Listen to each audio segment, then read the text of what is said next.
What's up, everyone? Welcome to the Power Play with CJ. It's going to focus in on the Montreal Canadiens, starting out 7-0 for the first time in their franchise history, which is kind of a long, you know, illustrious history, and what it means, for their contender status going forward.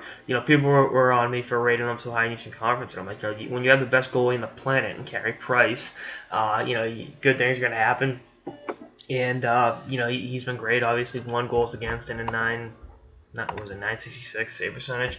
And then his backup Mike Hunt, a Massachusetts native, 952 save percentage himself. So in the 1 game he played. So just looking at their upcoming docket of games before we get any further into how they're doing, what they're doing. They beat St. Louis last night, obviously, shutout, shocker. Buffalo out there in Buffalo, and then they're home against the Leafs before going on a 3-game Western Canadian road trip. They're 7-0 right now. I don't think they'll get to 12-0 at the end of the month. I think they'll. I'm assuming Condon will start Friday night, and then you'll have Price home for the Leafs hockey night in Canada. It's a back-to-back, so you're obviously gonna split.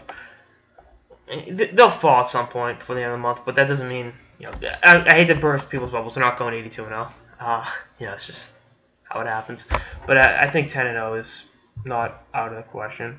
But we'll see how it all works out. Every game in the NHL is tough, and the Habs have established themselves as one of those teams that has a bullseye on their back. Teams are gunning for them, and they want to knock them off. The last of the undefeated. So one of those things you got to keep an eye on.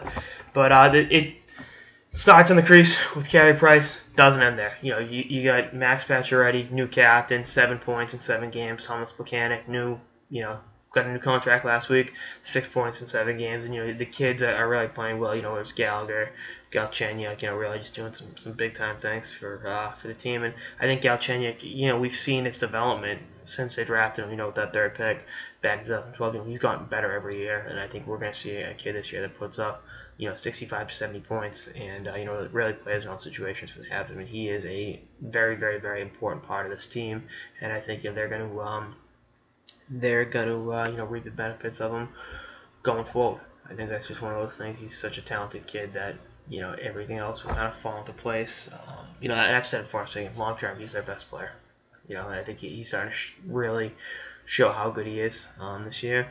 And as good as the forwards are, the D's been great. PK Subban. Someone tweeted me, he's gonna be pissed off he's not the team captain. Someone like PK Subban doesn't get upset over that. When you're around, when you've been around the game as long as he has, and you're one of those guys that is committed so much to the game of hockey. It's like, I have an A instead of a C on my jersey. I'm going to sit around and mope about it. No, that's not how a guy like that does it. He's playing some great hockey. There's a reason why there's a Norris Trophy on his resume. He's going to continue to help this team, be a catalyst for them offensively, and everything's going to continue to fall into place. I mean, I see them being one of the best teams in the Eastern Conference, and I think they will be contender for the Stanley Cup at the end of the year. It's one of those things. This is the best team they've put around Carey Price since he's been in the league. So we'll see how it all works out. But if I'm a Habs fan, I'm cautiously optimistic about this year. Not cautiously, I'm optimistic. I don't want to throw cautious in there. There's at least one trade to fall for this team. They're gonna make a move. I think that there's gonna be a big move. I said a few months ago, maybe if Colorado makes Jerome Ginler available, he'd be a good fit. We'll see what happens. Anyway, that's all I got this episode of the Power Play with CJ. Stay tuned for more episodes for the season and beyond. Later, guys.